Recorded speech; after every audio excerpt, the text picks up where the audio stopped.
The next topic we're going to be covering is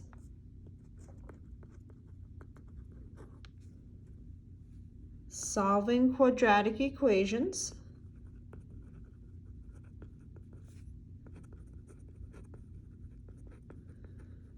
Now, we've solved quadratic equations by graphing the place where the graph hits the x-axis. We've solved quadratic equations by factoring. We've solved quadratic equations by using completing the square. And this is the last method, so there's 4 of them. So this last method we're going to be on for the probably next week and a half. And it's solving quadratic equations using the quadratic formula.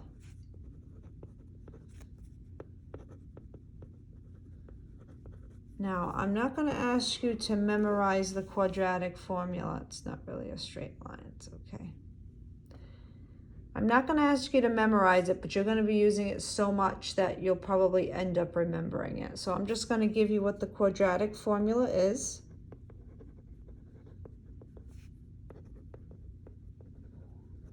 So you use the quadratic formula when the quadratic equation is in standard form, that ax squared plus bx plus c.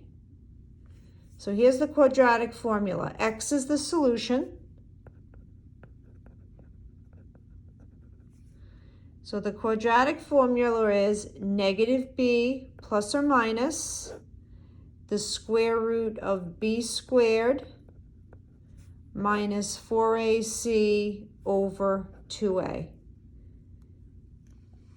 Like I said, well, you're going to be using it so much that you'll end up remembering it, but I'm not asking you to memorize it, but you better have it handy when you're doing it, unless you want to be playing this video as you're doing it. But I suggest you either take a picture of it with your phone or write it down somewhere, because you're going to need it for the next week and a half at least. All right, so what I'm going to do is I'm splitting the notes over a few days. So we're going to do 3 problems today. Tomorrow we're going to do another 3 problems for the notes, and then there's a few more days of notes, which we'll probably get to next week. All right, so the directions will say solve. So let's take a look at number 1. I've got x squared plus 8x plus 12 is equal to 0. So remember, my first question to myself is this equation in standard form? Yeah, it's ax squared plus bx plus c. That's what I want. All right, so once I know that it's in standard form, the next thing I need to do is identify the a, the b, and the c. So let's do that. A is the number in front of the x squared, so that's 1.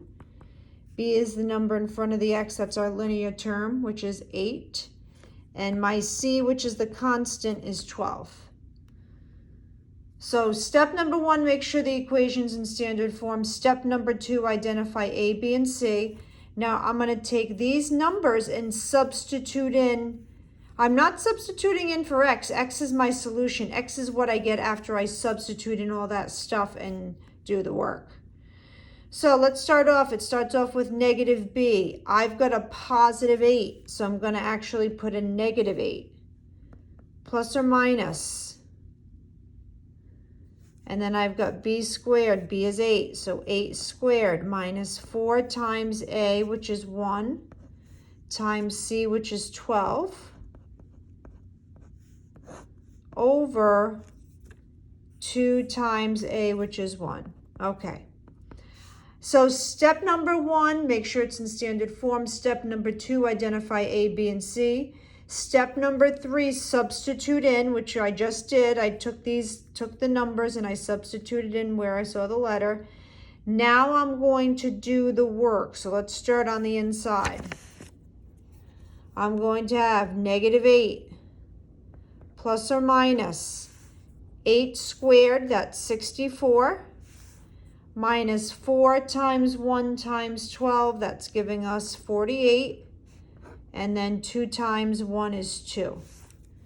So 8 squared, 64, 4 times, remember the 4 and the 2 are part of the quadratic formula. I didn't substitute those in, those are there.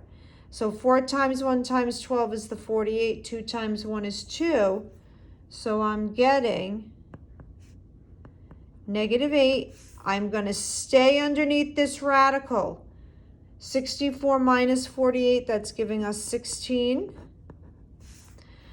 All right, well, I'm not done just yet because I've got to simplify this square root. The square root of 16 is 4. So let's put that over here. I've got -8 plus or minus. All right, so the square root of 16 is 4. Don't put the square root. You don't keep taking the square root.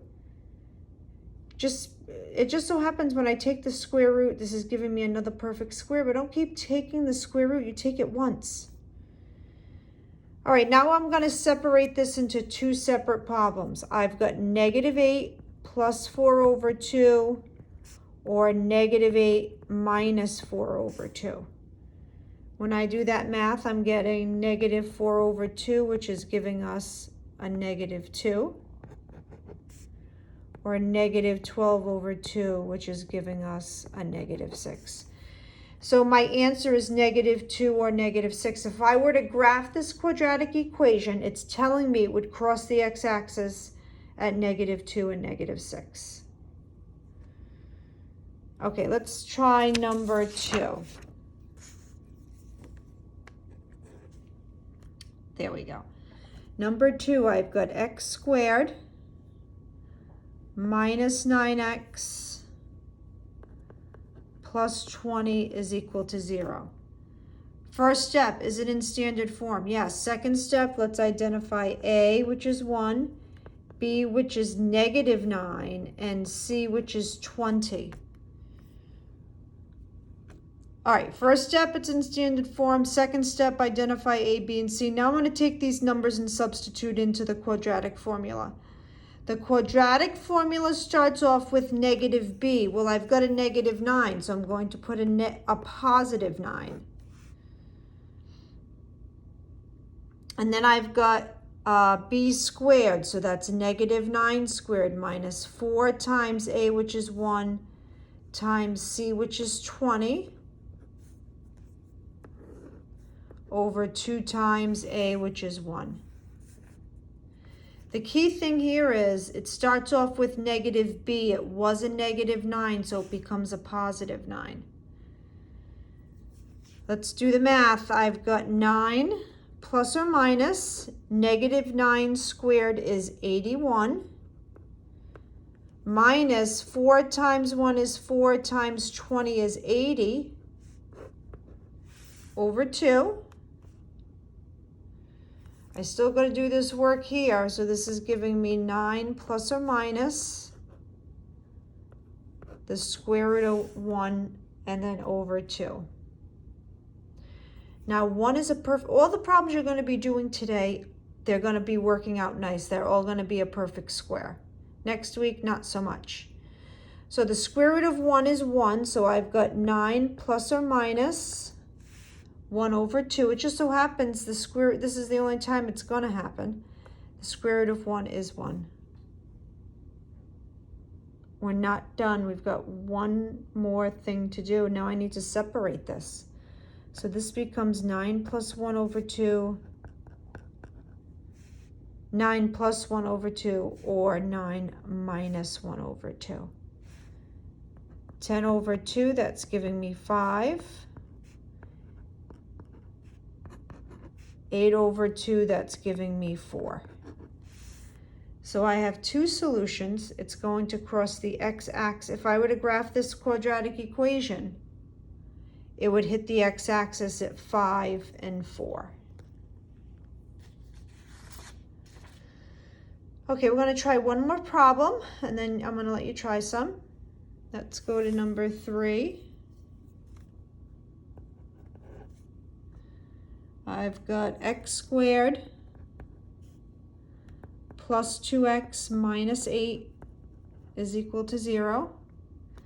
Is it in standard form? Yes. Next step, let's identify A, B, and C. A is 1, B is 2, C is -8. Let's substitute in. All right, starts off with negative B. B is a positive, so it becomes a negative. And then I've got B squared, so that's 2 squared minus 4 times A, which is 1 times C, which is -8, over 2 times 1. That's a 2 here. All right, let's do the work. -2 plus or minus the square root of 2 squared, which is 4. And then I've got, be careful here, this is minus a negative. Minus a negative becomes a plus. 4 times 1 times 8 is 32. And then 2 times 1 gives us 2. So now I've got -2 plus or minus, let's do the work in here, 4 plus 32, that's giving us 36 over 2. Now I'm going to take the square root, it's a perfect square. So I've got -2, the square, plus or minus the square root of 36 is 6, and then over 2. I can't leave my answer like this. Now I'm going to break it up. I've got -2 plus 6 over 2, or -2 minus 6 over 2. And that gives us 4 over 2, which gives us 2. -8 over 2, that's giving us -4. So if I were to, if I were to graph this particular quadratic equation, it would hit the x-axis at 2 and -4. All right, let's try some.